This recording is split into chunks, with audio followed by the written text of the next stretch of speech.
All Welcome to the Undrafted Uncensored cast of Pod. Hosted by Nick Archuleta. Mosted by Colin Zanger. And last but certainly is least, Joseph Goodwin.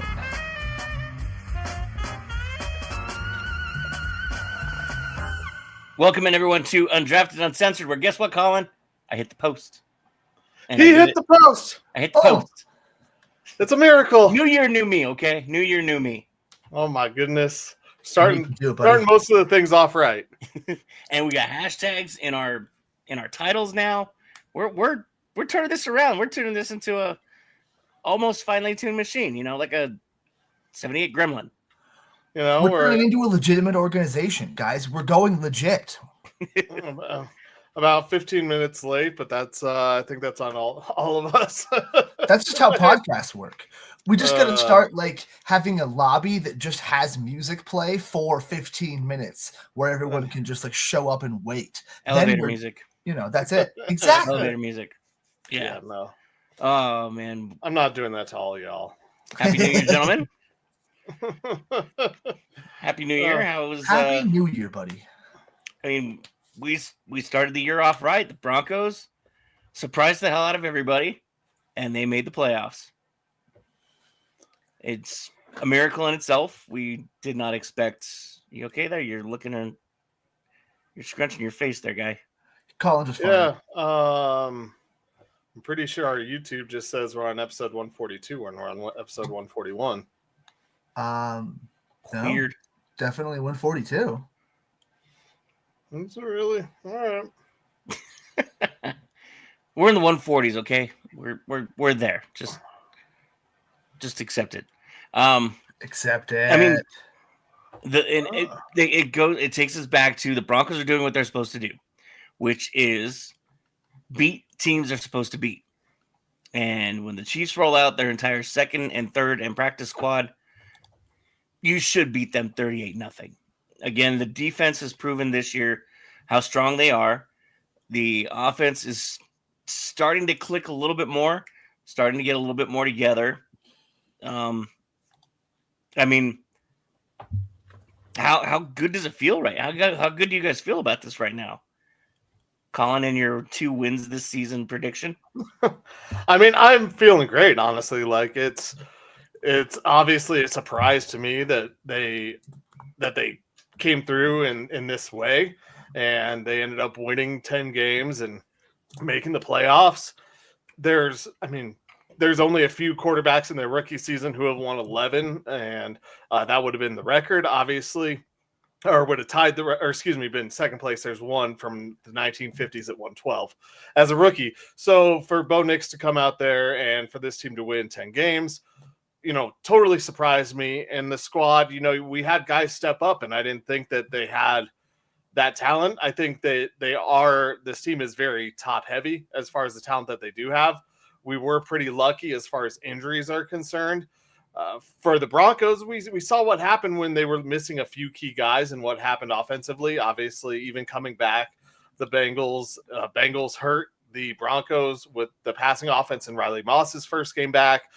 The Ravens, we know what happened in that Ravens game, but overall this season, the Broncos have been pretty healthy, and they even got rid of some key pieces that I thought were going to be cogs here for a while in Baron Browning, or a key piece, and Baron Browning being gone. So they've been able to plug and play some guys here and there, and there have been some surprises for sure. Casa Bonito, definitely a stud for the whole season. And, going into the playoffs, it's a new game, and I love the way that the Broncos are playing going in. I know that they were playing a JV, freshman squad, Kansas City Chiefs team, but they still shut them out. They did what they had to do. And I relate this a little. I don't know if you guys saw this team in California. They went winless in the regular season, but their strength of schedule was so good that when everybody in California, I guess gets to play in the playoffs. So when the playoffs came about, they got seeded down 2 divisions. And when they got seeded down 2 divisions, they ran through and swept the playoffs and won the championship. So it's Smart. like they got seeded down. They beat these teams that were inferior, and that's what the Broncos just did to get themselves in the playoffs. They beat the team that was inferior to them, and they beat them down bad. And that's much like that team out in California. They just beat all these other teams that were inferior to them. Now, when they were going, what? Sounds like Alabama and Nebraska. Sounds like Alabama. When they're facing equal opponents or teams that are better than them, obviously it's going to depend on things bouncing the right way. It's going to depend on getting lucky because there is that lack of talent comparative to other teams. But I really think that Sean Payton has gotten everything out of the squad this year, and he has, and the guys have played over their head. Some of the guys have played over their head or a beyond expectation, because maybe this is the new expectation for some of those guys. I don't want to say that they can't do it again. Am I believing in everybody to do it again in the coming, in the playoffs and this coming season? No, but I think there will also be some new pieces that will fill some of those spots on the roster that I think the guys might have outplayed what their worth was for this team. So I'm excited. I'm excited for the playoffs. I'm excited for the opportunity for the Broncos to go beat Buffalo. And Joe, this is a team that $85 million dead cap, and they're making the playoffs. I mean, they had the biggest dead cap in the NFL this year, and they make themselves a playoff team without being able to really spend a whole lot of money. And when they did, it was some guys on the cheap. Guys like, Lil Jordan Humphrey. But yeah, it's awesome. It's beautiful to see. And, like Colin said, they beat the team that was inferior to them. That's kind of all they've done all year. They haven't really played a ton of great teams and beaten them, but it's still a testament to this team becoming relatively consistent, because Bronco teams in the past, like we've said so many weeks this year, would have found a way to lose these games. And as these games would come up, we would say, well, they should win this, but, and as they kept winning, we kept saying, all right, sweet.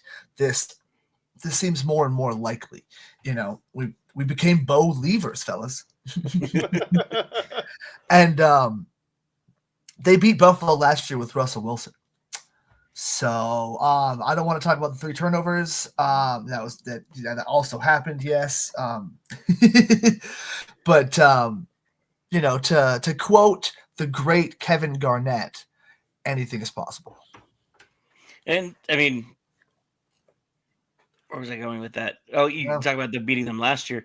This is a different team too. This is a better team, and in all reality, this is a really strong defense. And I don't want to knock Josh Allen. I don't want to knock the Buffalo Bills. Do it. They're kind of mediocre. Oh my God. No. I didn't say they were bad, but the Broncos can step up to that Buffalo Bills level. The Bills are kind of just getting by right now. And I don't know if it's just because it's the regular season and they're a good team. You're delusional. Well, They have one of the top offenses in the NFL after getting rid of Stephon Diggs. Yes. Because running that's back, what James made Cook, it. James Cook, like one of the things that we've always said about Buffalo is that they don't have a running game. And when games happen in December, in January, in February, they need a running game to help Josh Allen out. James Cook was tied for the most touchdowns in the NFL, or second most touchdowns in the NFL this season amongst running backs. He's rushed for over 1,000 yards. He's responsible for over 1,600 yards. They've gotten a game together. Is their defense the same? That's kind of yet to be determined, but they are they're healthier going in. I think they've definitely taken steps. Von Miller had a resurgent season, even if he's just a piece, that comes in play to play. He's had a hell of a year. I mean, they're better than they were in the past when they were having to force the ball to Stephon Diggs. They got rid of Stephon Diggs and they got a lot more players who play the game. Who play the game, the spread it around game. Think about Tom Brady and why he won all of his Super Bowls. It was never one guy. The one year it was one guy in Randy Moss, guess what happened? 18-0. Well, there was also Wes Welker, but yeah. So it was still Randy Moss focused. Touchdowns, Bo Nix, 29. Josh Allen, 28. How many rushing? It just, Yeah. no, Josh I'm Allen, trying to yeah. find. I'm trying to find it. Hang on. And like, I do like the Broncos matchup against the Bills offense because the Bills are not super power run centric. They're not going to be smashing it down your throat like a lot of the teams the Broncos have struggled against. They're going to be very finesse, very all over the place. Now, if you let James Cook hurt you out of the backfield and especially in the passing game, that's what's going to fuck you. Okay, because I don't want And- my computer to die. I'm sorry to cut you off.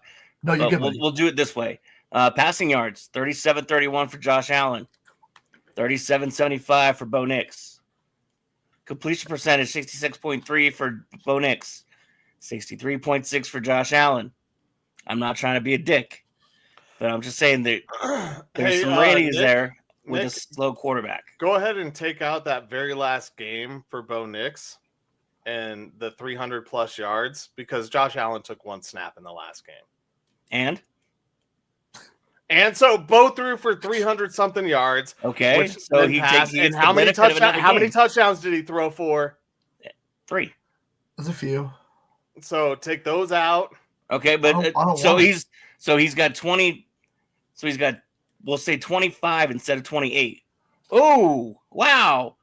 I'm reading you the numbers as they are.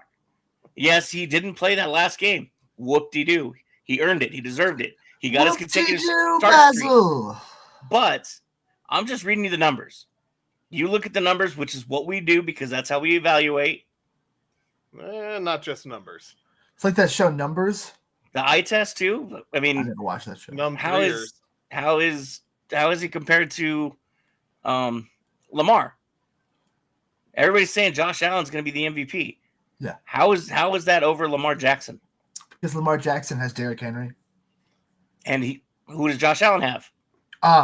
James Cook Literally is just fantastic, mentioned it. but he's not Derrick Henry. Derrick Henry is insane. Derrick Henry But has literally elevated the Ravens he has a running offense back. to a different level. James Cook has done better because of Josh Allen. Like it's been their offense has just been humming. So, but it's not like the Broncos can't stop it. But like, man, it's going to be. There's a reason they're the number 2 seed in an AFC that is, fucking stacked. Yeah, it's a very top heavy AFC. Obviously, the Chiefs and then the Bills and then the Ravens.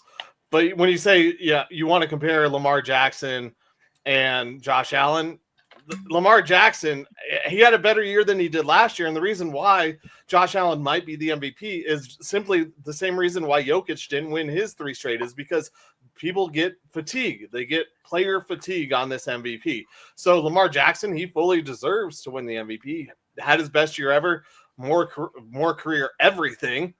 But Josh Allen is probably going to get it because of voter fatigue. So even when you look at it, they were the number 2 seed. The Ravens had some questionable losses this season. That's really, I think, nitpicking, and that's what the voters are going to pick out. But you're talking about 2 of the top 4 quarterbacks in the NFL, 2 of the top 3. I mean, I don't know where you want to put some other guys, but I mean, Mahomes, Jackson, and Allen. Those, if you were starting a franchise, those are the 3. Those are, if you won the top 3 picks, you're choosing one of those 3. It's not Bo Nix. Is Bo Nix in the conversation after that? Is he in the conversation after Jalen Hurts, maybe? Is he in the conversation after CJ Stroud? I mean, CJ Stroud had a drop-off, but we saw a record-breaking rookie year from him. Is he behind Jaden Daniels? Like, can he be in that conversation? Yeah, of course he can, but he's not in that top conversation. He's not there yet. No, but I mean, again, I'm just making a point that we're all putting Josh Allen's been on a pedestal since he got drafted because he's been Elway's biggest mistake. Because he's been always. I'm not saying he doesn't deserve it. What I'm saying is the numbers are there, okay, and the Bills, in my opinion, are not as powerful as they used to be. 2 years ago, I would give you the Bills, but I mean, I don't know. I'm gonna be that guy that's I'll die on that. Nah, I would say the Bills powers are rising. I think at this point they've kind of reached the peak of where Sean McDermott can take them. So we're going to see in these playoffs what that means. Are they going to be an actual Super Bowl contender like they've been, supposedly going to be, or is this about as good as they can get and they're going to have to go out and get somebody else? Because he's been part of, if not just the problem for a couple of years, but they look so much better now this year. But at the same time, that's what's so nice about having a fucking playoff team, is that we get to take on teams like that and think that we have a shot. Like, we get to say things like what I'm about to say, which is I would rather them be good because I want to beat them at their best. In order to be the best, you've got to beat the best. And right now that is Josh Allen and the Bills, at least that the Broncos can take on right now. And so am I going to pick a win? No, but to quote Jim Carrey, you're telling me there's a chance. Well, and even when you look at this game and all the talk going into Week 18, what was it? Oh, the Bengals deserve to be in. The Bengals deserve to be in. The Broncos are getting second. Just Broncos second are thought. They backing don't into the deserve to be there. playoffs. So when you look at that, it does give the Broncos even more of an opportunity, knowing the Bills' history, that they've dropped. I mean, they've dropped plenty of big games, wide all the way, all ways. Hello, Jim Kelly.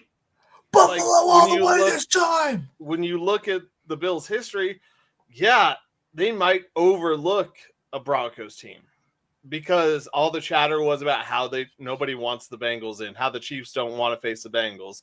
And the Bills are probably the same way in some cases, where they were worried about the Bengals in the offense because that team did turn it up. I mean, you had the defensive sack leader in Trey Hendrickson this year, who just turned it on in the offseason or in the second half of the season. You also had a defense that changed, a Bengal that changed its stripes, and they got better as the season went on. So granted, I know they fired some guys, but let's not make any, they were a threat to all the teams, and it didn't seem like the Broncos were being, demoted to the JV squad that these teams are going to have to play. So what you're saying is don't make excuses like the Bengals were doing because they got to play the Chiefs JV squad. And maybe next time don't lose your first 4 games, especially your first one of the Patriots. Well, and the Broncos won the games that they had to. And that they should have. I mean, regardless of injuries and all the other stuff going on, whether it was New Orleans, Tampa Bay, they beat them. The Jets. I mean, talk about a bad game. Hopefully the weather isn't like that in Buffalo this weekend. But the Broncos beat the teams they were supposed to. They hung close in most of the games that, they were outclassed as far as talent-wise. And they're here. They're in the playoffs. So, I mean, I'm happy. I'm happy they're going to get this experience. I hope it's not a total beatdown. I hope they can hang. It's basically, if the defense plays like it has been recently, you mentioned this at the start, Nick. If the defense plays like it has been, they have a chance. And that's all you ask for in a game like this is a chance. A chance at the end, much like the Chiefs game where the kick got blocked. You just hope for a chance. And does it suck? Does it break our heart to lose that? Hell yeah, it does. It sucks. But you were in the game, and you were in the game with a $90 million cap hit. They all talked about how much money was on the sideline for Mahomes. Well, the Broncos started every single game with that much money on the sideline, more than Kelsey and Mahomes in missing one game. So that was the whole season for them. And next year they're going to lose half of that. So things look up for this team. They're playing with house money. Buffalo, hopefully, like I said, they have the tendency to overlook teams or not play their best when the bright lights are on. So hopefully that's the case this weekend, because the Broncos, should freaking, go in there and kick their ass. Thanks everybody for tuning in. My brother here on YouTube. Nobody fumbles the wagon like the Buffalo Bills. Not untrue. So he's jumping in as well. I mean, thanks everybody for tuning in. It's going to be a fun weekend and a fun week. Wait. So that'll, can't Can the Broncos do it? Can they pull off the upset and be that team? Mm-hmm. Yeah. Oh yeah. I mean, go. Oh yeah. Word. I mean, just in terms of like matchups in general, like I said, the one thing that scares me is the speed of James Cook. Can our linebackers keep up? Other than that, like, dude, this pass rush can get to Josh Allen. Our corner, like, they don't have a T. Higgins that's just going to muscle Riley Moss around. And Riley Moss is going to be that much more healthy after another week. They don't, like, they've got talented guys for sure. Like, Khalil Shakir in the slot is going to be tough. Jaquan McMillan needs to, like, really step up in this game. That's the matchup I'm a little more concerned about. Keon Coleman, I think, is going to be covered. But then again, we'll see how that goes between Coleman and Amari Cooper, because Amari Cooper is like, he's got the name, but with Buffalo, he hasn't really been much except for that one at the very first game that he was there. But it was like, hey, just run a 9, and he did. But so we'll see where Patrick Surtain goes, or if they go with more of this Vance Joseph zone, which worries me a little bit. Yeah. But hey, if it works, whatever. So I think the Broncos defense does match up pretty well. The Bills defense, I don't know a ton about them because I know a lot of their safeties, I think, are both gone, right? Hyde and Boyer, or is Hyde still there? I'm not even totally sure who's all still there anymore. I know Von Miller's had a very good year. They have a solid pass rush, but like, I feel like the Broncos can exploit them. As long as Sean Payton doesn't just get obsessed with calling pass plays, because he loves to, and he loves Bo Nix, and God bless Bo Nix. But like, I think the Broncos have a legitimate shot at this game. I think they can be the spoilers, and not to look ahead or anything, but because the way the standings are, we know who we get. So if we beat Buffalo, we get to go to Kansas City. Yeah, and they are gone, Joe, but they have DeMar Hamlin, who's actually had he's had a good year, kind of quiet year. I think some of the, I don't want to say shine has been brought off of him, but their defensive line is really good. Obviously, Von Miller is there, but with Rousseau and Daquan Jones, they're okay. pretty. Because I know Jerry Hughes is gone too. A lot of that, like, old school guys that you remember from the Bills defense, it's like, who the fuck do they still have? They're still good though. Like, it's not like they're a bad defense at all. Yeah. And I think Matt Milano is coming back or is back. I can't remember what. Okay. I know he was injured for a lot of the season, but that was one thing that, I mean, he can just never stay healthy. Their defense is good, but it's more of the, you're still going to have to keep up with their offense. And you mentioned their wide receivers, Joe. The problem is that, yeah, McMillan's going to have to be there. Obviously PS2. They don't have a T. Higgins, but they have a lot of guys. And they have a two-headed monster in the tight end room in Dawson Knox and Dalton Kincaid, which can be trouble for the Broncos. And if you look at what happened with the Bengals, yeah, like Yoshivas was catching a bunch of balls. So was Gesicki. Yeah. So Josh Allen can do the same thing. Is he going to have enough time? That's on the Broncos defense. If the Broncos defense can beat the Bills offense, then I think the Broncos will go out and win this game, because I think the Broncos offense can do enough against the defense. I don't think they're a top 10 defense, a top 7 defense, but they're good. They're right in the middle. To the Google machine. So I would say the Broncos' chances are the defense getting pressure on Josh Allen. Now, this goes into a whole bunch of other things where I hate Vance Joseph interviewing for jobs. I get it, but where's your head at? Is your head going to be on this game, on the game plan, or are you going to be thinking about how your interviews went, what interviews are coming up, what's happening next, what possibilities are? According to the first link I clicked, they are ranked 17. It was a Fox Sports total defense ranking. Yeah, and so I'm not sure where that plays for running game, passing game. Like I said, we're just going to call it the gospel. They're 100% the 17th best defense. So you still sit there and you look at what's going into this game and where the Broncos have to beat the Bills, and it's you got to get to Josh Allen, you got to beat him up, and you have to get just enough on offense because it's going to be tough for the Broncos there. Yeah. And you're going to have to, Sean Payton, you're going to have to get out of your own way. You're going to have to control the ball. You're not going to have to give them enough time. There's a lot of games that have to be played within the game here for the Broncos to win. And that's I what I think was they about can. to say.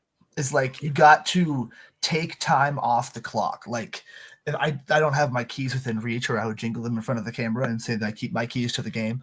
But like on offense, it's just take time off the clock. To use the meme that we've all been using for the past few weeks, run it. Get the fucking sticky note, that says I need money. We've been kicking it ever since. And then on defense, it is particularly how do they play Josh Allen? Do they have a linebacker spying him? Do they have the pass rushers containing him? What are they doing to mitigate the Josh Allen rushing yards that are going to be relatively inevitable? But if you can take that aspect of the game away, you make them into a regular offense, which has happened to them in the playoffs multiple times. Granted, that's when it was pretty much just Josh Allen, Stephon Diggs, and a bunch of assholes. Whereas now, those assholes are kind of scary. Yeah, well, I mean, I don't know. I think it's going to be a better game than a lot of people are starting to think. I mean, is the spread at 9? Is that what it was? 9.5? I'm sure it's something like that. And that was kind of what I guessed Sunday. After I lost my 2 parlays. How did you do, by the way, Colin? Did you get those 7 yards? No, but I did good today. Bastards. Thank you, Brooke Lopez. I needed a touchdown from Bo, and I needed a touchdown from Jaleel. That's all I needed. And one of those parlays would have been answered. Jerks. Well, I mean... Well, it's time for a playoff parlay, Nick. We'll wait and see what's... 8.5 right now. 8.5? Okay. So it probably started at 9. 9.5. Probably. I think it did. I think it was 9.5. But I don't know. We'll see. We'll probably discuss this one more time before the game. So let's go ahead and move on real quick. Well, the Nuggets are doing tonight what they couldn't do last night, and that's win. 92-67 right now. That's Jokerless Nuggets. I don't know if you guys got a chance to watch the game last night, and I watched it, and I was irritated at first every time I look at the score. But Watson and Strother kind of impressed me last night. And I don't know if that was they were trying to fill the hole the Joker and his 4 replacements couldn't do, or if I just haven't been noticing that they're better than I guess assumed last night. Well, Watson's defense last night was outstanding. He stepped up his game big time. Strother shot the ball well, but he still shot it every time it was in his hands. It was a Mello-esque hole in some ways where he got it and he was shooting it. So I'm glad that he was hot. Will Barton was more kind of not quite J.R. Smith, J.R. Swish like, because J.R. Swish could go on like 20 straight. But Strother was catching. Well, yeah, but Strother hasn't done that he could do that. So it was kind of a black hole there on offense. Russell Westbrook played hard. There's one thing that this team doesn't lack when he's on the court, and that's energy. Maybe they definitely do lack a little bit of lane integrity or accountability, but there's definitely energy, and there was energy from those guys. This should have been really, when you look at it on paper, once again, this should have been a 20-30 point blowout by the Celtics, because they had everybody except for Derek White. And for the Nuggets, they had everybody except for Jokic, but Jokic is the best player in the world, and that Celtics team has 3 max players, and then 1 close. I think 4, because Derek White signed his. Either way, they were the champions last year, and they're the champions still for a reason. So for them to come out, I know it's the Clippers, and by the way, what the hell, like Norman Powell against the Nuggets every single time. Like I Dude, promise he's you. been Like I've really told you good this before. Every time he plays the Nuggets, he does great. Like I go don't back know. and look. I don't like just bet is over every time he's playing the Nuggets. Well, I think there might only be one game left, but like the Nuggets to go out beat the Clippers in a back to back, even though it's it's at home, which helps. But for them to go out and do that even without Jokic tonight, well, they should beat. Knock on wood, they should beat them with the way that they're up right now. Yeah. It's a good sign for this team.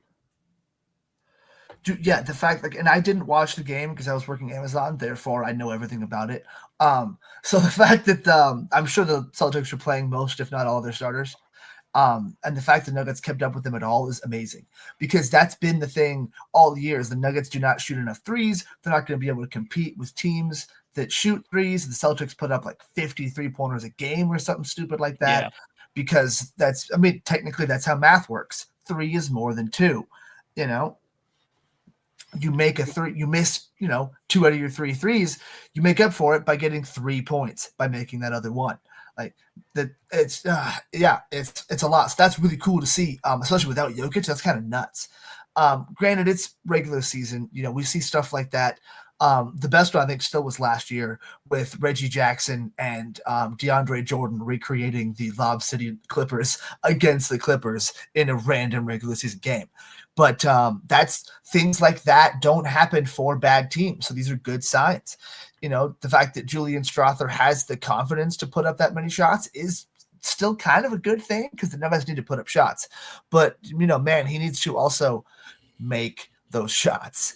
And I don't know, it's going to be fun, especially because and the Clippers, too, are going to be an interesting case study with getting rid of their third star in Paul George and building around with more depth around their 2 guys. Now, granted, one of those guys is Kawhi Leonard and his knee, but they've looked solid with James Harden. So, but again, we'll see what happens at playoff time because regular season basketball, there's a reason the ratings are dropping.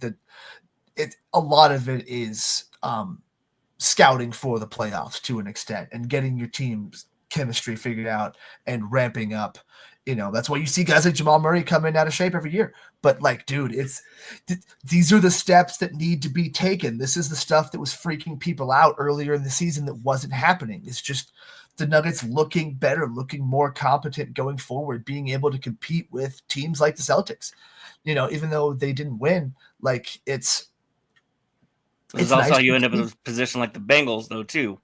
When you come in and you're not ready for the season and here's the end of the season creeping up on you, and it's April 19th at 11:59 p.m. and you're trying to get your taxes in the mailbox at the post office just in time for the stupid stamp, so they were there by April 15th. I mean, no, you're trying to fax your contract in by the deadline. And something happens at the fucking Kinkos, and then you lose Elvis Doomerville.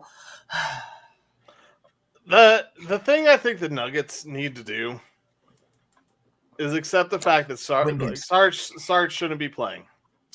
You know what? Let's get used to having a second team or another squad out there that's a smaller squad. Yeah. Who cares? I know. I mean, the Timberwolves are nowhere near as big or as long of a squad as they were last year, obviously after the trade of Cat. But you're just going to have to put your best small lineup out there. And I know what they were trying to do with Sarge. It hasn't worked. I had some faith it could work eventually. It's January 8th. We haven't seen it. Peyton Watson played 34 minutes last night compared to Sarge's 17 or 15. Yeah. And Sarge had nothing to show on the stat sheet. Nothing at all. He might add one. He had one rebound, 4 assists. 1 block, 1 turnover, 1 foul. And that's filling in for a guy that averages 34, 14, and 12. Yeah, that's supposed to be our baby Jokic or whatever. So if you're, I think Michael Malone is smart enough to realize that that's just not going to happen. It's not going to play out like how any of us envisioned. I mean, I know we're excited about getting Sarge here, but you know what? Screw it. You go on to the next thing, and now you just get used to a small lineup being out there, and that small lineup is going to go through some lumps. They are going to get beat up on some nights when you have a Watson, Murray, Westbrook, MPJ and Christian out there. Yeah. Like, they're going to get hurt in the middle, in the post. But you know what? You got to get used to playing those games, because in the playoffs, if anything happens or those other minutes, yeah, you better have those guys ready for it. So I look at this team, and they're forming into shape. They're forming into, I mean, we talked about them getting into shape. They're forming into playoff shape. And the roster is becoming a little bit more fluid with who's coming off the bench, who's playing the minutes, who's not, who's getting meaningful minutes. It's Watson and it's Strother. Those are the guys that are playing the meaningful time in these games. And DeAndre Jordan will pop in here and there, but in the playoffs, I mean, what did he play? 3 games last year, 4 games last year for a few minutes each game. Yeah. So it's going to be Watson. It's going to be Strother. And that's going to be your lineup. Those are going to be your 7. When you go to 8, who are you bringing up? I mean, DJ is not really expected to play a whole lot either. Anyway, he's more of an extra coach, basically, is my opinion. Yeah, I mean, but that's your 7-person lineup, and then your 8th is DeAndre Jordan. So for the playoffs, so that's what we're looking at. So the Nuggets better get used to playing some small ball. Mm-hmm. And hopefully Malone was talking about it the other day about running and being efficient as far as being a fast break offense. They got to learn how to do some of that D'Antoni Suns fast break offense with those guys, because when you have a guy like Peyton Swatson out there, you're going to have chances to get out and run.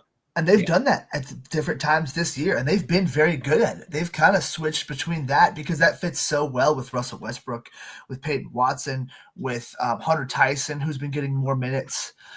Because who the fuck else are you going to play? Dario Saric? So, I think you're right, Colin. That you got to just with the team constructed as is, you're going to have to go small. And I think that guy is Hunter Tyson, and that's a scary thing. It's not going to be Hunter Tyson. That's the only guy. Like, that's if they have to get somebody else. Like, there's no way this ends, because DeAndre Jordan, I don't think gets a lot of minutes. Tyson's been playing the 4-3-4 kind of hybrid spot, and it's just that fuck. Like, or I guess it's Strother. You said so it's Russ. It's Strother or Watson. We said Russ, Watson, Strother. That's probably just going to be it, I guess. Then unless they go for a 9th and throw in. Yeah, okay. I have my numbers off because they only played 8 really in the finals. Nobody said they'd be math.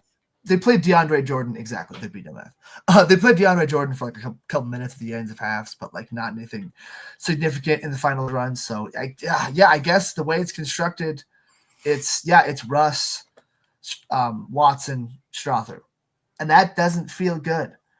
And the other option is Hunter Tyson. That makes it feel even worse, because at least last year there was a Justin Holiday that could come in and at least play guard and shoot threes. But you're taking Russ out of the starting lineup then. I don't know why you're taking him out of the starting lineup when the Nuggets have won consistently with him in the starting lineup. Whatever. Then you put Jamal as it doesn't matter. The numbers are the same. No, the only replacement, you have MPJ, Russell Westbrook, Jamal Murray, Christian Brown, Nikola Jokic. Then off the bench, it's Peyton Watson and Julian Strother. Wait. Aaron Gordon. AG. Yeah, you're right. I was missing that. My bad. Yeah. Jamal Murray plays the 1. I'm not looking at. Well, he's been hurt a few times, so let's be honest too. Like it's kind of easy to forget. I ran it through my head 3 times. You saying that, I'm like, someone's missing. Yeah, like that's not it. Yeah, we need a guy. I love it. Denver by 40 on Sunday. Thanks, Blake. I would fucking love that. Whether it's the Nuggets or the Broncos, I don't think the Nuggets play, but the NBA playing this Sunday would be the stupidest thing they could do. But I'm sure they're going to. I'm sure they probably don't. But who knows, man? I just work here. But they've got to figure something out. They need shooting, and they need a big. And if they can just get a big that can shoot, if I can just morph my fingers together, that'd be phenomenal. But it's supposed to be Saric. Exactly. It was supposed to be Deron Holmes and Saric, and it's all of this is falling apart now. And Calvin Booth flying to whatever Slovenia, I think, to recruit Saric feels ridiculous when Goga Batadze signed a vet minimum deal and is getting quality minutes for the Magic. Or the backup for Wemby, Charles Bassey, looks solid. You've got multiple bigs in Charlotte that nobody cares about. Like, there was guys you could have gotten to just come and play big, come and play the big position, whether you want a 4 or a 5, doesn't matter. And like, now we got to find someone to take. Like, any trade they make is going to have to involve Dario Saric, because for money to work out, and also just hopefully, because but like, if you're keeping this core together, you're trying to be like, all right, who wants Zeke Naji or Dario Saric? Or are you trading Strother and giving up the development guy? Are you trading Peyton Watson? I hate that. Like, dude, it's a rough spot. Like, you almost just got to trade one of the guys so that in the next offseason you have flexibility. But this playoffs is going to be the barometer. We'll see how this core can do with a depleted bench. And fuck yes, Jokic should win another championship. Thanks everybody for tuning in. Yeah, I got family out east. Young and my Aunt Ronnie tuning in. Thank you. Thanks everybody for tuning in. Make sure to tell your friends, share, and like, and love, and whatever other emojis you can use, and tell your moms, and tell your friends, and tell your mom's friends. I don't know. We'll see how this team. They're climbing slowly but surely. They're not where they were obviously at the beginning of the season. It's still pre All-Star game. I know I guess the All-Star games, you're just like in baseball, it's kind of your barometer of where your team is and what kind of changes you need to make pre All-Star break, because we all know that only one Nugget is making it. Yeah. Everybody else is gonna have a week, and he's probably not even. Well, he'll probably play. I don't know. Oh, speaking he'll do his usual. Like, I'm gonna play for 10 minutes and let all the other guys get the highlights. Have you guys seen the new shoes? The Joker shoes, the new ones. Have we seen them? Yeah, the Joker ones. I didn't know that they had because Joker ties his wedding ring to his shoe usually. Well, they actually have a pocket on the front of the tongue for you to like put a ring in there. That's cool. I was like, okay, that's pretty awesome. Hey, that's really good thinking on Nike's part. And I mean, you're really talk about a custom shoe. That's what it should be. Yeah. It shouldn't just be a copycat or just different colors of some other stuff. I did not know that, and that's a cool thing for Jokic to have on there. Yeah, in Colorado, you can hide all your weed in there. It's clear, so you don't want to put your nugget in there. Yeah, you can put your nugget. It's your nugget pouch. It's a 2-scale model of the prison that Nelson Mandela was held in for 50 years. Oh, Lord.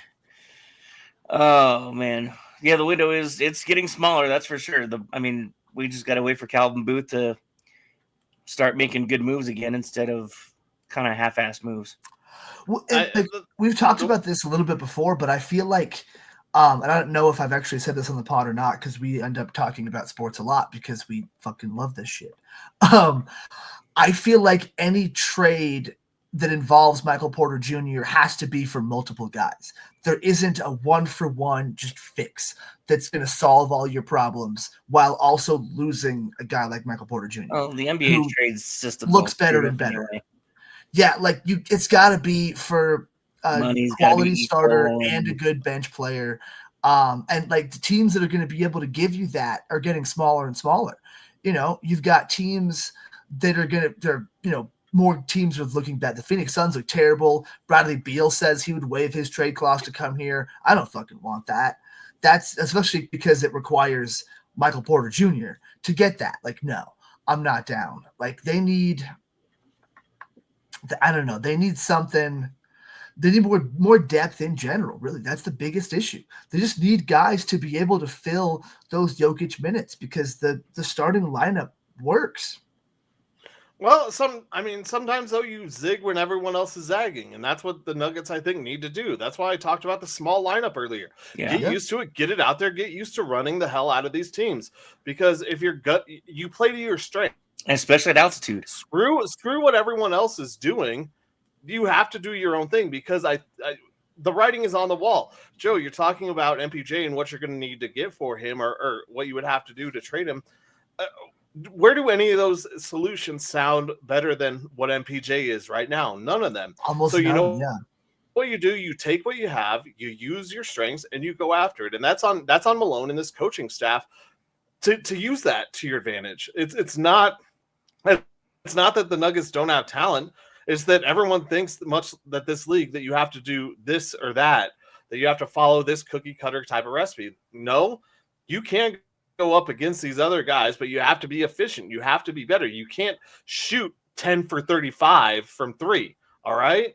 You can't do that if you're running up and down the court and giving the other team opportunities. You have to be efficient, but you have to be fast. So you got to score on those possessions.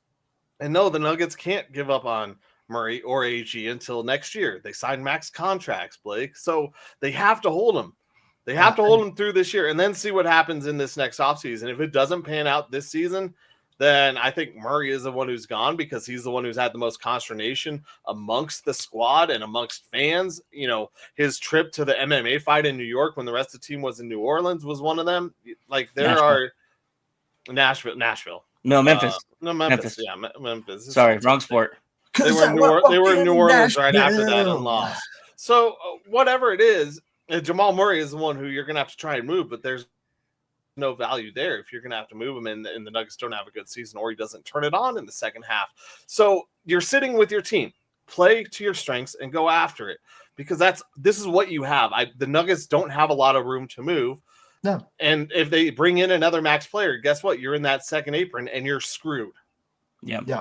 And I guess the only thing they can do that prevents them from that now is they can't take on more money because they're already in the first apron. But like, this is off-season talk here, but like you could almost see them make a trade that is kind of for next year, you know, a la one of the Jimmy Butler type things so that he's gone next year and that money is now off of the books and they can actually have cap space to work. But I don't love just giving up on what they have. The problem is the bench is constructed poorly and it's really hard to work around it. And that's the problem we're all trying to solve.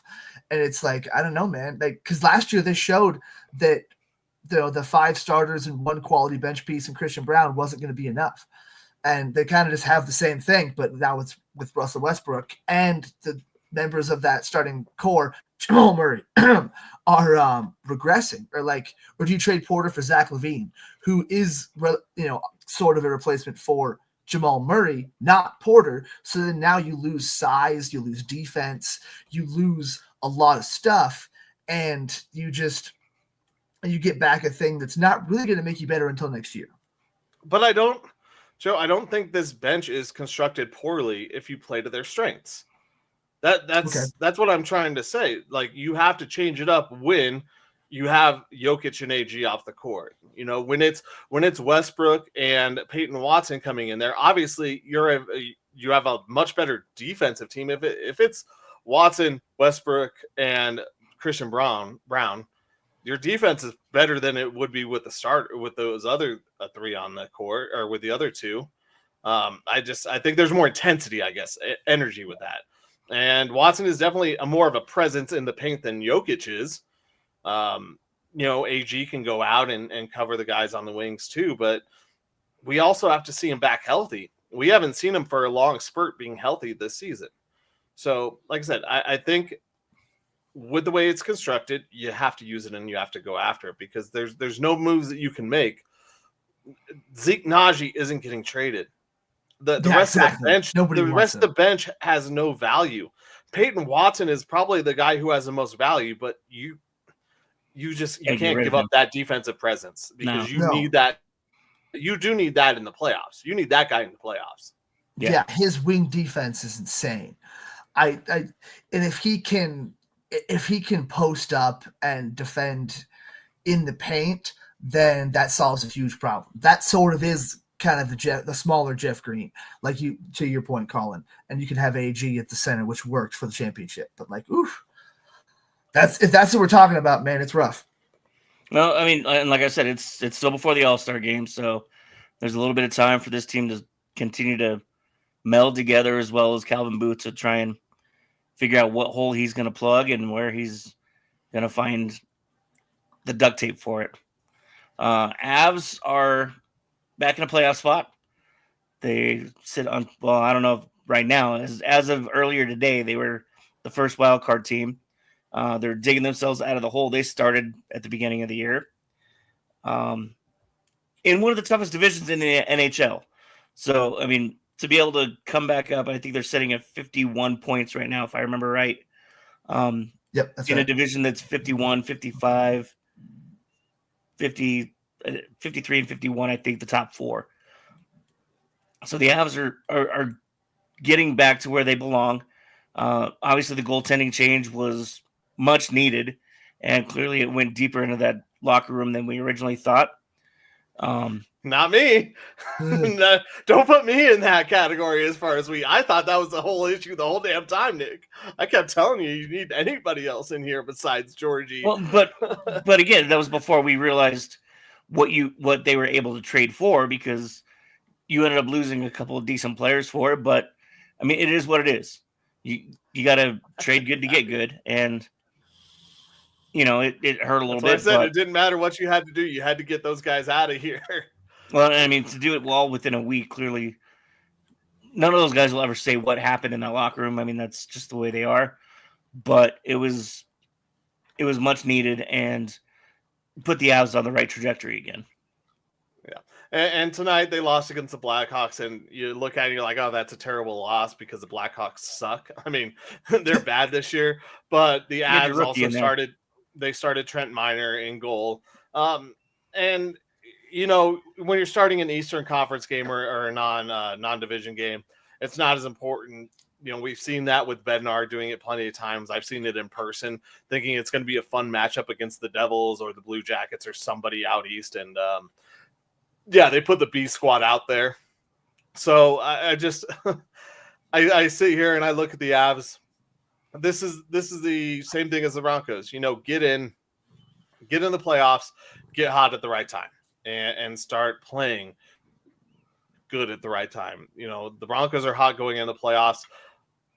The Avs, don't try and force yourself to get that number one overall seed. I don't think that's important. I think it's more important to be playing good fundamental hockey, because you know now you have the confidence in your goaltending that you can be in any game. Yeah, I'm just glad they're out of their hole. You know, speaking of right time, we'll skip the Hall of Fame ballot one more time. We'll put that out for this weekend because it's the right time for Colin to take over. This is the victory formation. All right, boys, here we go. Best play in football. 6 right tight diamond victory on 1. Break. Okay, 3, 2, 1, let's jam. The Pick'em segment, proving that Colin Zanker is the most humble man in the history of time. Least. Featuring Nick Archuleta, wishing he was somewhere else. And Joe Goodwin, just kind of winging it. That's right, everybody. Welcome into your favorite time of the night. This is the Victory Formation, where we talk about our real bets, but with fake money, we keep track of it. And we have started a new year. Joe Goodwin won last year. That means Joe Goodwin has 1 year. I've got 1 year. Is it next year? Well, we'll see if it was next week. First and foremost, we start things off with our picks from last week. We all chose Georgia to beat Notre Dame, and you know what happens when that happens. Notre Dame dominated, so we all lost. Me and Joe decided to pick the Bengals over the Steelers and keep their hopes alive, their slim playoff hopes alive, and they did come out victorious. Nick, you chose the Steelers. The Vikings and Lions game, I was the only idiot to think that the Vikings had a chance going into Detroit, and they left with no kneecaps and no ass cheeks as they got pounded in the Lions' den. Nick and Joe win 16-45 there. Oh, the and Bengals $2 million the Steelers, the Bengals and Steelers game. Nick, Joe, and I won 17-19 on that. Yeah. Then Florida, number 6 Florida versus 10 Kentucky on Saturday. Well, it was 103-100 in Flavor Town. Kentucky is now Flavor Town, I guess. Kentucky wins that matchup 103-100. And Nick, you were the only one to choose Kentucky in that matchup. So Florida loses that one, and they got smoked last night. I don't know if you guys saw that. It was like 50-89 or something like that. They got killed. But that means for the week, Joe is the big winner, taking first place, holding on to first place into the new year, winning 13.64. Nick, just a close second, only 96 cents behind at $12.70. I lost $12.81, but that's okay because we have a full slate of football for this weekend. We are picking all the games for this weekend, so we're going to go through these as quickly as possible. So it's kind of like we're doing a bracket for the NFL playoffs. No, we're just picking all the games this weekend. Because then you would pick next week and the week after and the week after, and you're champion. We're just choosing this week. Well, effectively, we're going to do that. It's just going to be every week. No, because you would have to choose your champion today if we were doing a bracket. Oh, that's true. All right, so the first game we have is the Chargers versus the Texans. We're starting it off with a difficult one.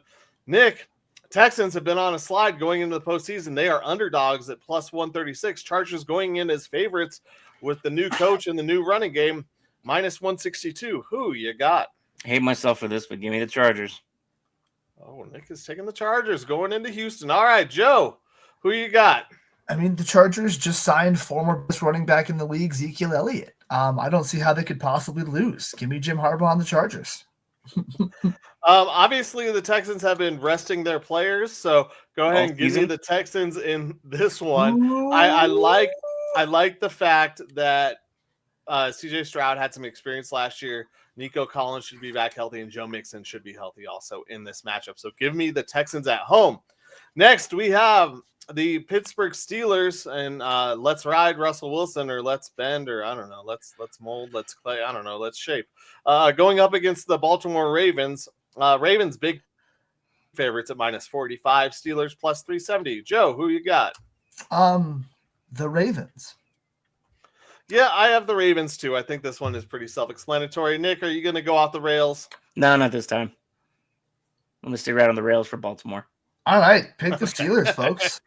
Put your money on it now. Let's ride. Put $100 on the Steelers because they're going to win that game. We move to the Packers, plus 185, visiting the Philadelphia Eagles, minus 225. Eagles rested their players last week, but didn't matter as they still cruised to a victory. I think the Packers are a little bit more injured. I know Jordan Love's elbow. I don't think that'll totally affect him, but I think the loss of Christian Watson will be difficult. I'm not a fan of either of these two teams making it deep, but give me the Eagles in this game. Nick, who you got? I think they're the runner-up in the NFC, so give me the Eagles. Joe, who you got? I don't trust Nick Sirianni. Give me the Packers. Ooh. You know, can the Packers do it 2 years in a row? Last year they went in to Dallas as a lower seed and won their first game as well. So it'd be 2 years straight that they did that. It would not surprise me if that happened. We move on. The game that we all... I'll save that one for the end. All right. Commanders versus Buccaneers. I was going by the order of the schedule, but Commanders, Buccaneers. Commanders plus 145 underdogs visiting Tampa Bay, Baker Bay, as you might want to call it. Tampa Baker? No, Baker Mike Bay. Evansville. Evansville. Buccaneers minus 175 home favorites. Nick, who you got? Give me Baker Bay. Tampa Mayfield. Yeah, you're taking them. Is that who you're choosing, Joe? This one's tough. I feel like it's going to be one of those like crazy games, and it's a heartbreaker at the very end. And Washington, it's like, man, those guys are going to be really good like next year. I could see them coming in and surprising everyone, but no, I think Tampa and Baker, I think they take it. You know what I just realized is that this is our first show of the week, and we're gonna have a show before before some of these games. Oops, sorry guys. No, it's a new year. You know, like I said, we're getting on track. Well, I am actually gonna take. Oh gosh, yeah, I'm taking the Buccaneers too. I really like the Commanders' chances. I do really like the Commanders' chances in this game because Jaden Daniels is pretty electric. But Boogie woogie woogie. yeah, yep. So yeah, we'll just go with those four, and we're gonna save the rest for our next show Okay. for the weekend. Sunday because games. That makes sense. Well, there's Sunday and Monday. Yeah. Oops. Okay. Yeah. Oh well. Yeah. Well, that's okay. I was gonna have something. I guess there's nothing really. We could just else take them all and then just like talk shit about them. No, we Saturday. gotta have something in there because we have to have some sort of update. Let me choose this real quick. Let me see NBA score schedule. Let me see. Boom, boom, boom, boom, boom. Let's see. Friday night. What's the game Friday night? Oh my God, that's Wizards Bulls. That's a primetime game. Or actually, it's Nuggets Nets. I'm not choosing that. What's the primetime game tomorrow night? Thursday night. Yeah, actually, that's no, Picking games on the fly, folks. That's not a Gotta good love game. it. Not a good game. Not a good game. Nope, that one sucks. I agree. It's the Hornets and Lakers. All right, we're not the 8-win Hornets against the 20-win Lakers. Sorry. Yeah. I'll actually take the No. Tomorrow's Thursday. Rockets and Grizzlies. Here we go. San Jose Okay. Sharks I'll versus take that Utah one. Hockey Club. That's the There we go. that's the primetime matchup in the NHL on Friday night. So we got Friday. the Sharks versus the Hockey Club. As we do this on the fly, I think it is my turn. I'm going to go with Utah because they're at home, and maybe if they win, they'll keep the stupidest name in sports. Nick, who you got? You know what? Give me Georgie and the Sharks. Let's have a little fun. Joe, who you got? I don't know. Yeah, I'll take the Washington football team. Cool, he's Sorry, taking the loss. The Utah Hockey Club. See, there's no team just called the baseball. It's crazy that we have two examples of this in sports, and I can make that joke. He's taking the loss, everybody, and I quit. he'll send it into space. Thanks everybody for tuning in. Once again, Happy New Year to all of you. Thank you for everything you've done for us and letting us keep doing this. Again, like, share, post, repost, Malone. re-download, download. You can find us on LimeWire and Napster. Make sure to check there too. Illegally download them and don't tell us. Mhm. Otherwise, go Just download it. Who cares? Yeah, just download it. What could possibly go wrong? Exactly. Lars Ulrich is not going to come to your door anymore, okay? He's too old for that. Anyway, Yeah, that was a cartoon. for Colin Zanker and Joe Goodwin, I'm Nick Archuleta. This has been Undrafted Uncensored. Thank you, E5280sports.com, for hosting us. And thank you, Pikes Peak Sports Cards, our sponsor, for having the money to give to us to let us do this. And thank you guys for listening. If it wasn't for you, we couldn't do this. So once again, for Colin and Joe, I'm Nick. This has been Undrafted Uncensored. Have a great night.